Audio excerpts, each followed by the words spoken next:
ایک صحابی کا نا بڑا عالی شان محل حضور نے دیکھا تھا. حضور نے ہماری توجہ دلائی. ایک صحابی کا بہت بڑا محل تھا, ڈبل ٹرپل سٹوری. حضور وہاں سے گزرے. ایک بات بڑی تسلی سے مجھے بتائیں, ادھر دیکھیں میری طرف, بیٹا عالی شان مکان بنائے تو ابا راضی نہیں ہوتا؟ استاد پیر صاحب راضی ہوتے ہیں نا کہ ماشاءاللہ ہمارے بچے کا مکان ہے. پر حضور نے وہ اتنا بلند و بالا مکان دیکھا تو حضور کے چہرے پہ ناراضگی آئی. یہ مشکات کی حدیث ہے. جب وہ صحابی گھر آئے تو لوگوں نے بتلایا حضور آئے تھے پر تیرا مکان پسند نہیں آیا. رنگے چمن پسند نہ پھولوں کی بو پسند, ہم کو ہے وہ پسند جسے آئے تو پسند. انہوں نے پوچھا بھی نہیں جا کے کہ حضور اس کا کیا کروں, چھت پہ چڑھے اور اوپر والی منزل گرا دی. پھر نبی کریم کی بارگاہ میں آئے, عرض کی حضور جو آپ کو پسند نہیں تھا میں نے گرا دیا ہے. حضور فرمانے لگے اتنی عمارتیں نہ بناؤ جو تمہارے لیے قیامت میں وبال بن جائیں. حضرت عبد الرحمن ابن عوف اتنا شاندار آدمی ہے کہ ان کے پیچھے میرے نبی پاک نے نماز ادا کی ہے, اور صحابہ کرام میں سب سے امیر بندہ, اور دیانتداری اتنی کہ حضور نے جنت کی بشارت دی, عشرہ مبشرہ میں شامل ہے, پر مالدار تھے. حضور کے وصال ظاہری کے بعد نا حضرت عائشہ صدیقہ کے دروازے پہ بیٹھ کے رویا کرتے تھے. تو اماں نہیں کہتی عبد الرحمن کیوں روتے ہو؟ تو عرض کرتے اپنی بولی میں, کہتے اماں جی امیر حمزہ مجھ سے افضل تھے, اور جب دنیا سے گئے تھے تو کفن کا کپڑا بھی کوئی نہیں تھا. مصعب ابن عمیر مجھ سے افضل تھے, جب دنیا سے گئے تھے تو ان کے وجود پر کفن بھی پورا نہیں تھا. میں ان سب سے چھوٹا ہوں پر اتنا مال ہے, سوچتا ہوں حساب کیسے دوں گا. اماں جی میرے لیے دعا کر دو, میں کہیں قیامت میں الجھ نہ جاؤں. وہ سمجھ گئے تھے کہ دنیا عارضی ہے. آپ یقین کریں فکر ہی ختم ہو گئی ہے لوگوں کی. فکر ہی, اگر کوئی بات کرتا ہے بندہ تو وہ صرف اتنی کرتا ہے کہ میرے بچوں کی دنیا اچھی ہو جائے. خدا را میرے رسول پاک نے جو ہمیں پاک فرمایا تو بہت بڑا سبق یہ دیا کہ دنیا عارضی ہے. دنیا عارضی. وقت دے معاملات کو, ٹائم دے. آپ دیکھیں اللہ تبارک و تعالی بڑا کریم ہے. وقت کے ساتھ جب چیزیں تبدیل ہوتی ہیں اپنے ٹائم کے. حضرت بلال حبشی رضی اللہ تعالی, بڑا مشکل نہیں, اکیلا آدمی, غریب آدمی, مکے کے سارے سرداروں کے قابو آ گیا. حضرت حسان, میں نے خود اپنی آنکھوں سے دیکھا, حضرت بلال کے گلے میں رسی ڈال کے بچے کھینچا کرتے تھے. یار خاصا مشکل کام نہیں. امیہ بن خلف ڈنڈوں سے مارتا ہے, آپ کے ہاتھ اور پیر چارپائی کے نیچے رکھ کے تو اوپر بیٹھے رہتے بڑی بڑی دیر. بڑی تکلیف نہیں, بڑی اذیت نہیں. لیکن حضرت بلال حبشی فرماتے ہیں پھر میں نے وہ سارے دکھ مٹتے دیکھے. وقت بیت گیا. وہی امیہ بن خلف ایک دن گھوڑے پہ تھا, گھوڑے اپنے کو تیار کر رہا تھا, لگام ڈال رہا تھا. حضور علیہ السلام گزرے تو فرمایا کیا کر رہے ہو؟ کہنے لگے اس گھوڑے پر بیٹھ کے آپ کو شہید کروں گا. تو حضور فرمانے لگے تیاری کر لے, تجھے قتل میں نہیں کرنا ہے. پھر جنگ کے موقع پہ نا ہلکی سی خراش لگائی رسول پاک نے اسے, یا گلے پہ. تڑپتا تھا, روتا تھا, سسکتا تھا. لوگ کہتے تھے امیہ کیا ہو گیا, اتنا سیانہ بندہ یہ کیا کرتا ہے؟ تو کہنے لگا تمہیں پتہ نہیں مجھے تکلیف کتنی. ضرب تو چھوٹی ہے پر تمہیں پتہ نہیں لگائی کس نے ہے تو چھوٹی, پر تمہیں خبر نہیں کہ لگائی کس نے ہے, کس نے یہ ضرب لگا دی ہے. پھر تڑپ کر سسک کر مرا. حالات بدل جاتے ہیں, حالات میں تبدیلیاں آ جاتی. اگر بیماری آ گئی, کوئی پریشانی آ گئی, کہیں کوئی اپنا دنیا سے چلا گیا تو یہ ذاتی تکلیف ہے, اس پر بھی صبر کرنا.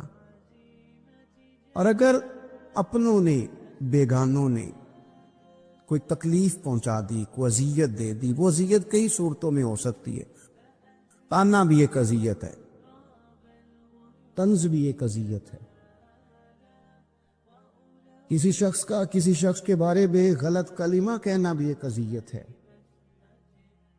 اور مقابلے میں کھڑے ہو جانا، لڑائی کرنا، یہ بھی ایک اذیت ہے. اس پر بھی صبر کرو. ورابطو، اور اس طرح کرو کہ کمر بستہ رہو، جد و جہد کرتے رہو. واتقوا اللہ، اللہ سے ڈرو. لعلکم تفلحون، تاکہ تم کامیاب ہو جاؤ. صبر جب آپ کرتے ہیں نا اور صبر کا ارادہ کرتے ہیں تو اللہ تعالیٰ صبر کی توفیق بھی عطا فرماتا ہے.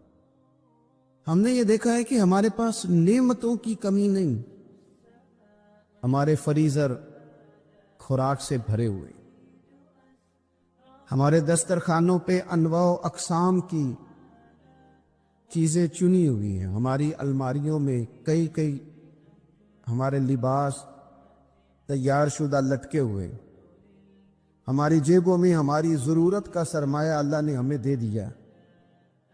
لیکن اس کے باوجود جو لوگ ایک دوسرے سے پیار نہیں کر پا رہے، جو ایک دوسرے کے قریب نہیں جا پا رہے، اس کی وجہ یہ ہے کہ صبر نہیں رہا، حوصلہ نہیں رہا، کسی چیز کو برداشت کرنا ہمارے مزاج کا حصہ ہی نہیں رہا.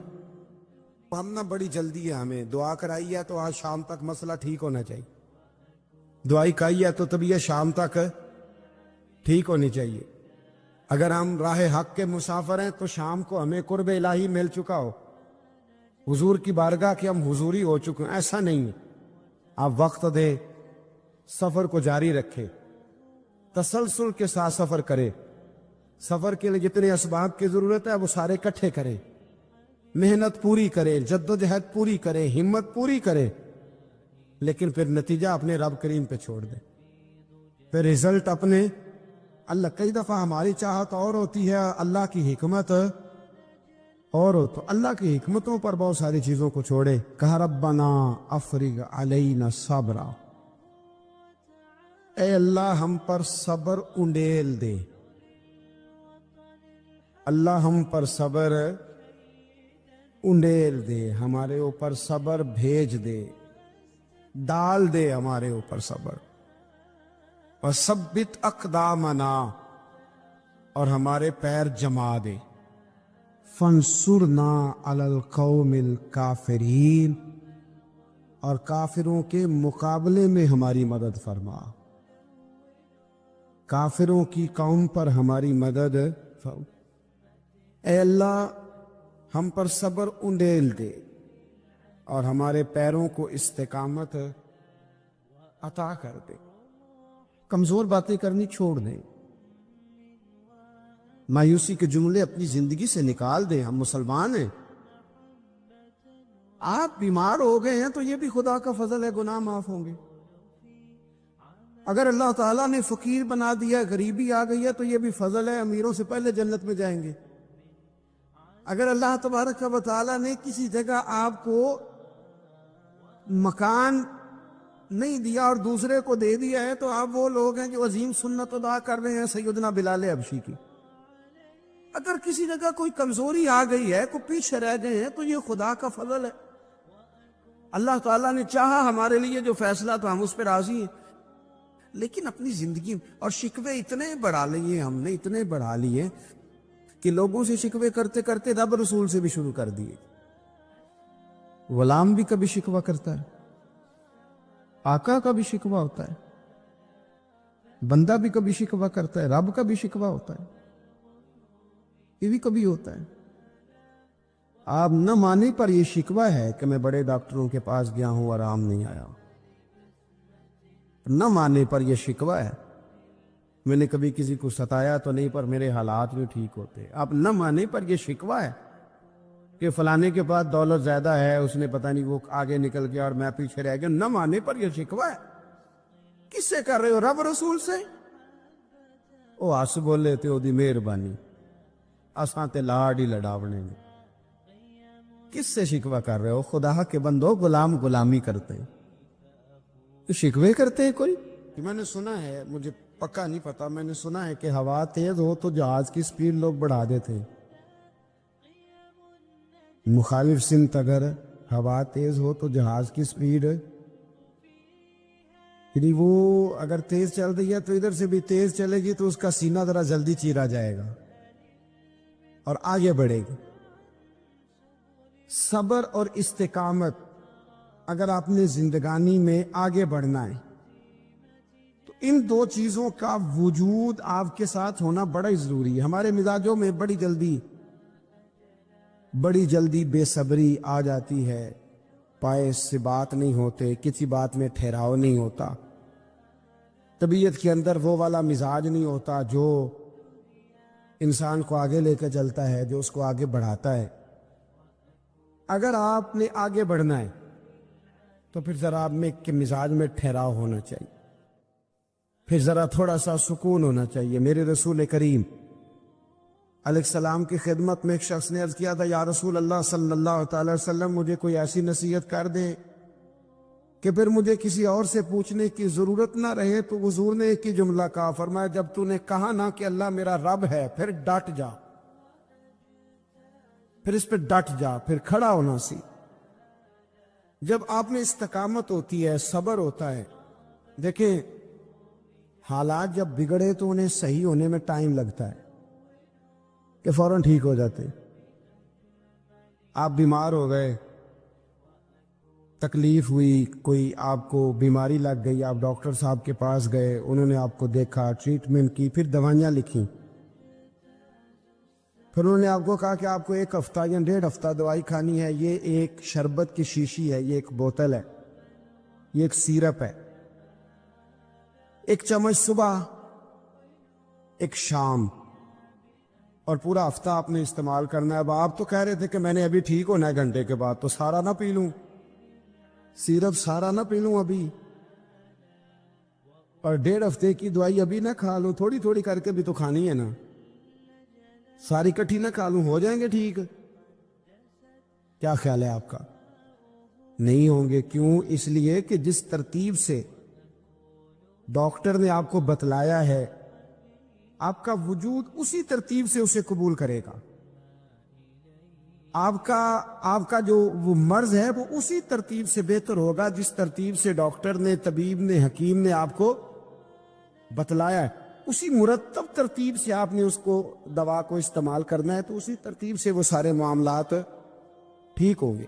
اب آپ کا تو منشا تھا کہ میں نے سویرے فوراً اٹھنا ہے اور میں نے دوا کھانی ہے تو میں نے فٹافٹ ٹھیک ہو جانا ہے، تو بھئی یہ آپ کی منشا تو ہے، لیکن حکمت کا تقاضا یہ نہیں ہے۔ حکمت کا تقاضا یہ ہے کہ آپ کو 1 گولی کھانی ہے، 1 چمچ سیرپ کا پینا ہے، آپ کو مناسب پرہیز کرنا ہے، اس کے بعد جا کے آپ کی طبیعت ٹھیک ہوگی۔ لیکن اگر آپ کا یہ پروگرام بن گیا ہے کہ نہیں میں نے تو شام کو ہی ٹھیک ہونا ہے، تو یہ ممکن نہیں ہے۔ اس کے لیے آپ کو ذہنی طور پر تیار ہونا چاہیے، آپ کو سمجھنا چاہیے کہ بہت ساری چیزیں ایسی ہوتی ہیں جنہیں وقت دینا پڑتا ہے، بہت سارے حالات ایسے ہوتے ہیں جنہیں ٹائم دینا پڑتا ہے، وہ اپنے وقت پر جا کے چیزیں درست ہو جاتی ہیں۔ لیکن ہم چاہتے ہیں کہ ہم ابھی کریں، سویرے کریں، شام کریں، وہ کئی دفعہ صحیح کرنے کی بجائے ماحول کو ہم خراب کر لیتے ہیں۔ انہیں وقت دیں، انہیں ٹائم دیں، انہیں موقع دیں۔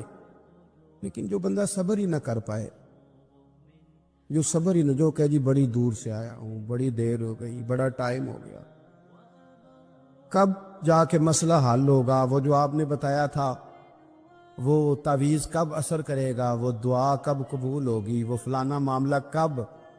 بھئی یہ ڈیٹ تو آپ کو رب رسول ہی دے سکتے ہیں، بندہ تو کوئی اطلاع ہی دے گا، پیغام ہی دے گا، دعا ہی کرے گا۔ اگر زندگی میں حوصلہ ہی نہیں ہوگا، اگر آپ کو یہ قرار ہی نہیں آئے گا، ٹھہرنا ہی نہیں آئے گا کسی میدان میں۔ حضرت عمار بن یاسر رضی اللہ تعالیٰ عنہ فرماتے ہیں کہ بڑی تکلیف دیتے ہیں۔ حضرت عمار بن یاسر رضی اللہ تعالیٰ عنہ کی جو والدہ ہیں وہ اسلام کی پہلی شہیدہ ہیں، حضرت سمیہ ان کا نام تھا، اسلام کی پہلی شہیدہ۔ ان کے زیر ناف ابو جہل نے نیزہ مار کے انہیں شہید کر دیا۔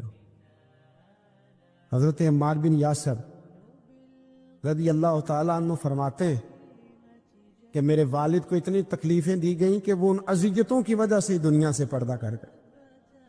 حضرت عمار بن یاسر کو خود کافر اتنا مارتے تھے کہ وہ اپنی حواس کھو بیٹھتے تھے اور ایسی باتیں کرتے تھے کہ سمجھ نہیں آتی تھی کہ یہ عمار بن یاسر بول رہے ہیں. اتنی سخت اذیت دیتے، اتنی سخت.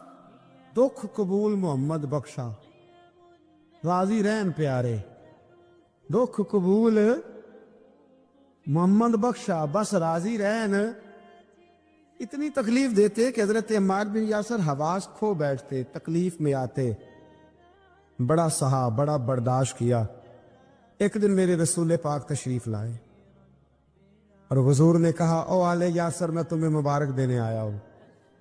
رب کریم نے تمہارے لیے جنت میں مکان بنا دیے ہیں. حضور نے تمہارے لیے، اللہ نے تمہارے لیے جنت میں مکانات، تمہیں مبارک ہو. تمہاری اذیتیں، تمہاری تکلیفیں، تمہارے درد، تمہاری راتیں کام آ گئیں. مالک نے تمہارے لیے مکانات بنا دیے ہیں، حالات ٹھیک کر دیے ہیں، تبھی تمہیں بہتری آ گئی ہے.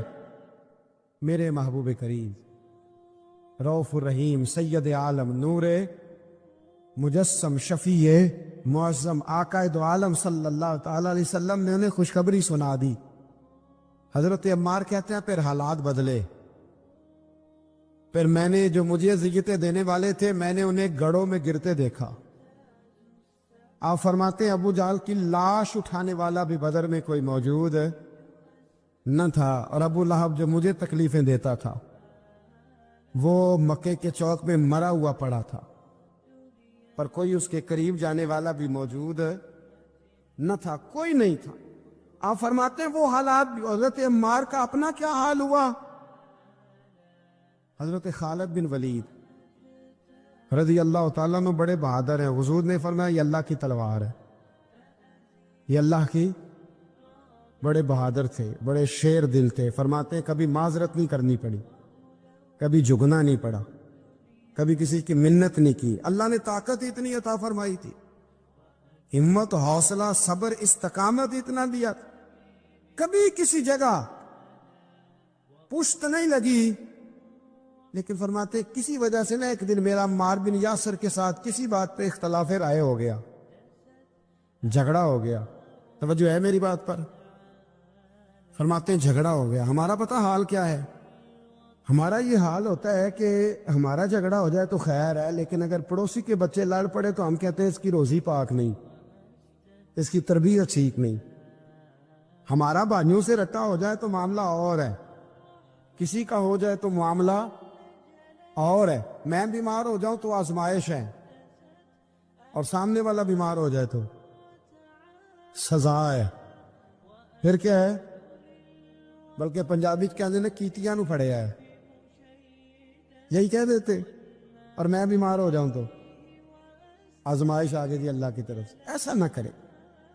ہمارا فتویٰ اپنے حق میں اور ہوتا ہے، سامنے والے کے معاملے میں اور ہوتا ہے. حضرت عمار بن یاسر کی بات کر رہا تھا.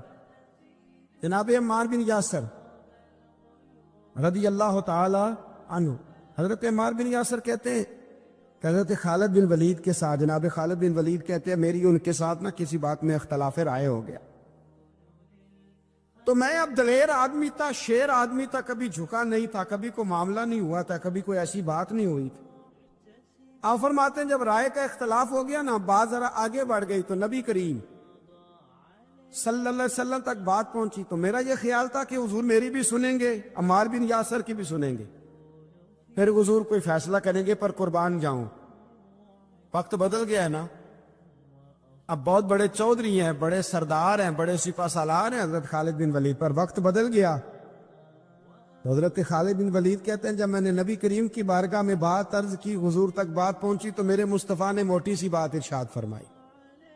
رسول کریم فرمانے لگے بھئی بات مختصر سی ہے، جس نے عمار کو راضی کر لیا اس نے مجھے راضی کر لیا، اور جس نے اسے ناراض کیا اس نے مجھے ناراض کیا. فرماتے ہیں بس میری قیمت پڑ گئی، میرا قد اونچا ہو گیا. حضرت خالد بن ولید کہتے ہیں میں نے بھی کہا اب بات کیا کرنی ہے، اب تو گزارش ہی کرنی ہے، اب مدعا کیا سنانا ہے، اب تو بات کرنی ہے. فرماتے میں آگے بڑھا اور جیسے بھی ہوا میں نے حضرت عمار بن یاسر کو راضی کیا. حضرت عمار کہتے ایک وقت وہ تھا اور ایک وقت یہ ہے. جب دونوں وقتوں کو دیکھتا ہوں تو کہتا ہوں الحمدللہ رب العالمین. یہ ساری تعریفیں اس رب کے لیے ہیں جو تمام جہانوں کو پالنے والا. دیکھیں کچھ ایسی اذیتیں ہوتی ہیں جو اذیت ناک ہوتی ہیں، لیکن اگر غلامی میں آ جائے نا آپ تو وہ اذیت ناک نہیں ہوتی. اس چبن میں مزہ آنے لگتا ہے. کئی درد بھی مزیدار ہوتے ہیں، کئی درد بھی. کبھی زخم ٹھیک ہونے پہ آ جائے نا تو اسے چھیڑو تو مزہ آتا ہے، اس لیے کہ کچھ درد بھی مزیدار ہوتے ہیں. آتش سے کسی نے کہا تو روتا بڑا ہے، اس نے کہا معبود کی یاد میں تڑپتا ہوں. ابھی تو ایک دل ہے، میرے تو خواہش تھی کبھی دو ہوتے نا تو صحیح کر کے تڑپتا. رب نے دل ایک بنایا، کہتا وہ مزہ دیا ہے تڑپنے کہ میری آرزو ہے یا رب میرے دونوں پہلوؤں میں دل بے قرار ہوتا. حضرت مولا رومی نے مثال دی ہے. جناب رومی فرماتے ہیں کہ بغیر محنت کے لوگوں کو اللہ نے نعمتیں دی ہیں تو انہوں نے شکر ہی نہیں ادا کیا.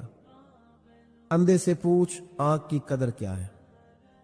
پوچھ اندھے سے، پوچھ معذور سے کہ ٹانگوں پہ چلنا کتنی بڑی نعمت ہے. کبھی پوچھ اس سے جس کا مکان تو ایک کنال میں ہے پر رونے والا بچہ کوئی بھی نہیں. پوچھ اس سے جس کی جیبیں دولتوں سے بھری ہوئی ہیں پر کوئی نہیں کہتا کہ ابا 10 روپے دینا. پوچھ یہ کتنی بڑی تکلیف ہے. حضرت رومی نے لکھا ہے، وہ فرماتے ہیں کہ ایک والد تھا تو اس نے بڑی دولت کمائی تھی تو اس کا بیٹا بے دریغ ہی اڑاتا رہتا تھا. کبھی ادھر پیسے بھگا دیے، کمائے نہیں تھے نا، محنت نہیں نہ کی تھی، کمائے نہیں تھے. والد بڑا سمجھاتا تھا پر سمجھ نہیں آتی تھی. لیکن اس کے ابا کے ذہن میں ایک بات آئی، وہ کہنے لگا بیٹے یار میں کنگال ہو گیا ہوں، اچانک حالات خراب ہو گئے، ایک آنا مجھے چاہیے، دوائی خریدنی ہے، کہیں سے لے کے آؤ. اس نے کہا ابا مسئلہ ہی کوئی نہیں، یار ہی بڑے ہیں، بہت سارے لوگوں کے ساتھ رات میں جاتا ہوں روٹی کھانے ہوٹل میں، کئی ہیں جو میرا انتظار کر رہے ہوتے ہیں، فیس بک والے اور جناب وہ سیلفی والے بڑے سارے ہیں جو کہتے ہیں تیرے بغیر گزارا ہی نہیں. بڑے ہیں جو روز سویرے اٹھ کے پہلے مجھے السلام علیکم کا میسج کرتے ہیں پھر اس کے بعد کسی اور سے. بڑے ہیں، کوئی مسئلہ ہی نہیں. ایک کے پاس گیا، ایک آنا چاہیے، اس نے دے دیا، لا کے ابا کو دیا. تو ابا گھر کے اندر جو امیر لوگ ہوتے تھے گھر میں کنواں کھدوا لیتے تھے. ابا کنویں کے کنارے بیٹھا تھا، جب بیٹے نے آنا لا کے رکھا تو اس نے پانی میں پھینک دیا. اگلی صبح پھر کہا بیٹے ایک آنے کی ضرورت ہے، دوا خریدنی ہے. اس نے کہا مل جائے گا. 2 4 5 دوست ابھی ہیں بڑے مالدار، ان سے جا کے کہا، ایک سے آنا لایا، ابے نے پھر پھینک دیا، تیسرے دن بھی پھینک دیا، چوتھے دن بھی. یار اب ختم ہو گئے. کچھ آہستہ آہستہ دوستوں کو پتہ چل گیا کہ کنگال ہو گیا ہے.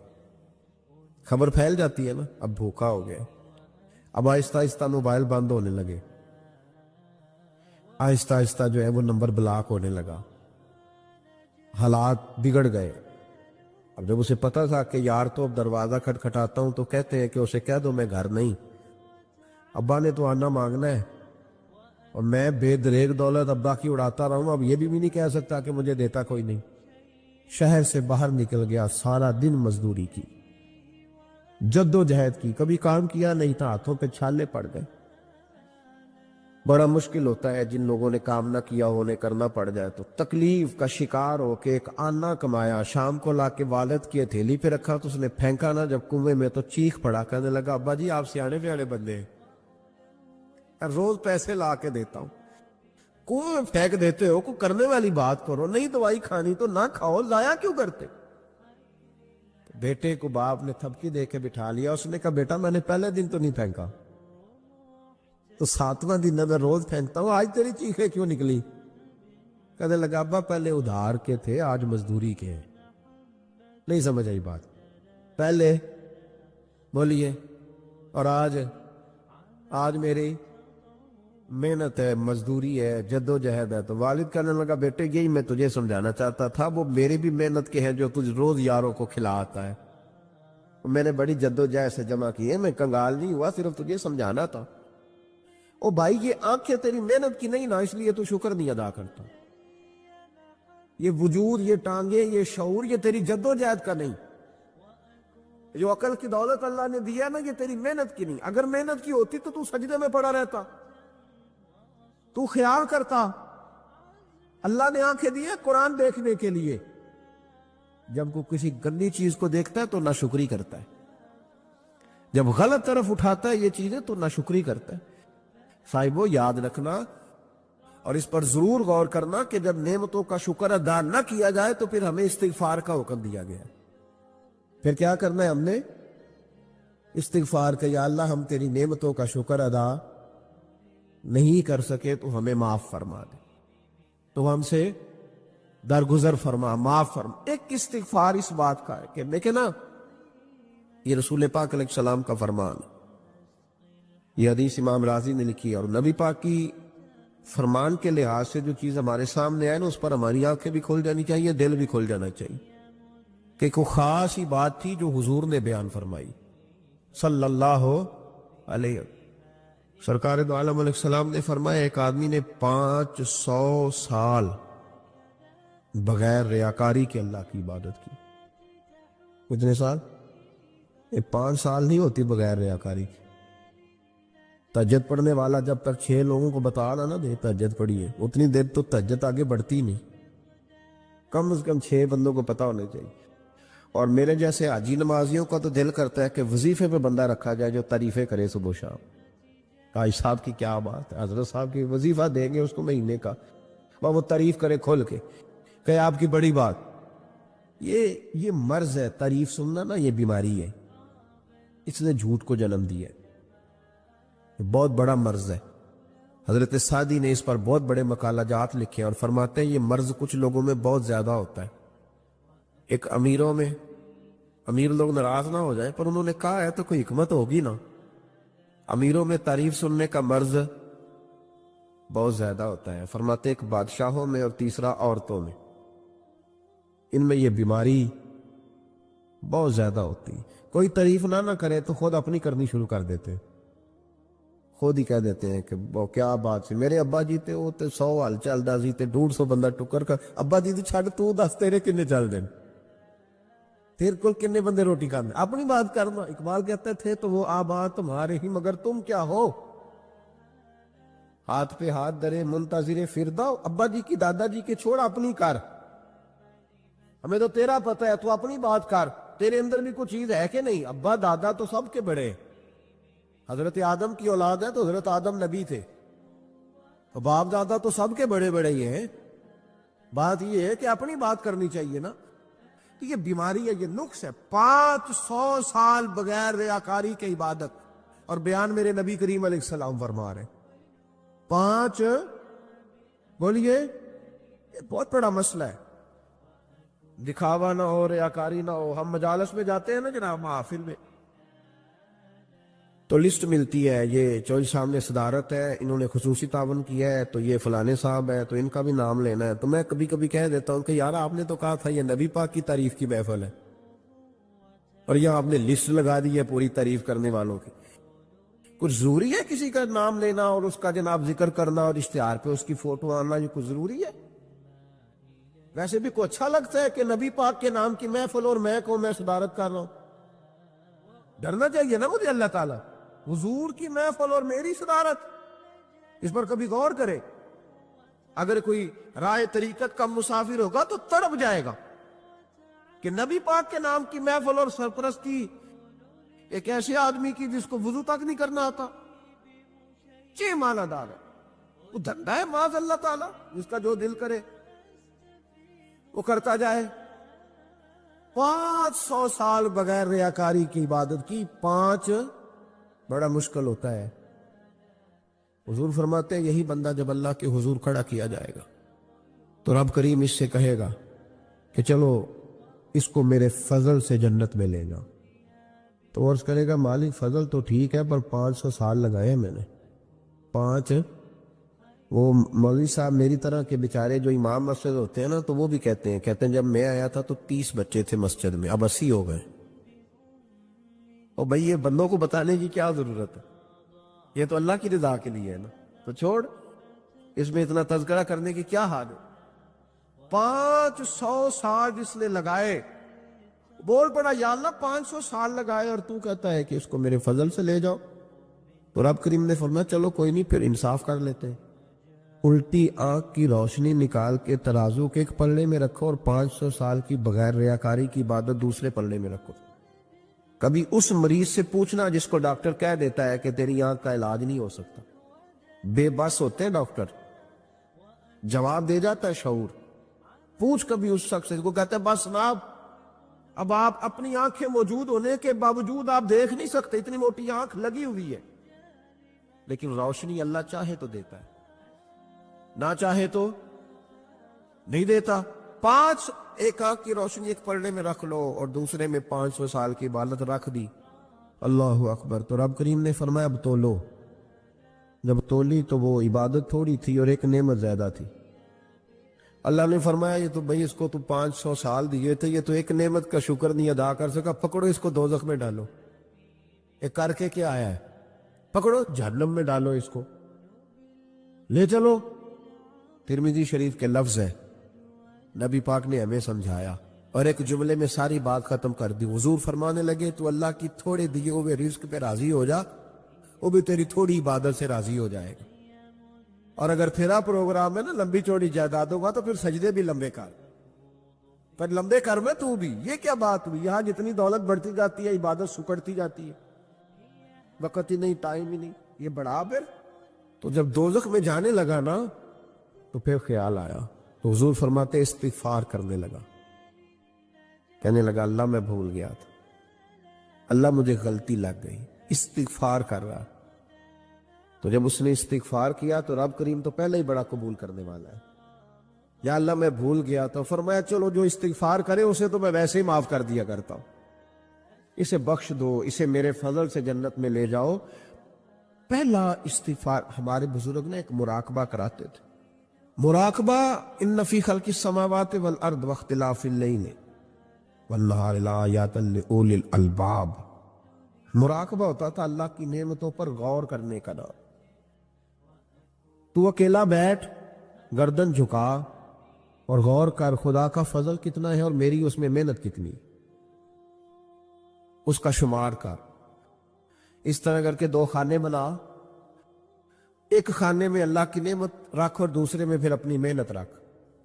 اس کو کہتے ہیں مراقبہ. یہاں سے مراقبہ سٹارٹ ہوتا ہے. اور اگر تو شکر ادا کر رہا ہے تو پھر ٹھیک ہے, ورنہ پھر استغفار کر, پھر اللہ کے حضور معافی مانگ, پھر اس کے حضور آہوزاری کر, پھر اس سے کہہ کہ وہ معاف کرے. ہم لوگ یہ والا مراقبہ نہیں کرتے, اس لیے جو چیز ہے وہ تو میرا حق تھا, مجھے فٹافٹ دوسری بھی چاہیے. استغفار کرے اس لیے کہ ہم شکر ادا صحیح طور پر کر سکے. پھر اس کے بعد دوسرا استغفار اس وقت ہوتا ہے اللہ اکبر کہ جب انسان باشعور زیادہ ہو پر بے عمل بھی اتنا ہی زیادہ ہو, اسے بھی استغفار زیادہ کر دو چاہیے. اب میرے سمیت کسی بھی آدمی کو چھیڑیں گے نا تو دنیا اور مافیہ کی وہ باتیں کرے گا, لیکن جب اس کا عمل دیکھا جائے گا تو کچا سا, پلپلا سا, کمزور سا. یعنی ایسے لوگ ہیں جو ماں باپ کی عظمت پر 6 گھنٹے تقریر کر سکتے ہیں, لیکن اگر ان کی اماں سے جا کے پوچھا جائے کہ بیٹے کا حال کیا ہے جی, تو کہتے ہیں بڑی تکلیف میں ہو, اپنے بیٹے کے سبب سے وہ بڑی آزمائش کا شکار. بھئی تیری 6 گھنٹے کی تقریر کا معنی کیا ہوا؟ تو لفظوں کے گورکھ دھندے کا ماہر ہے.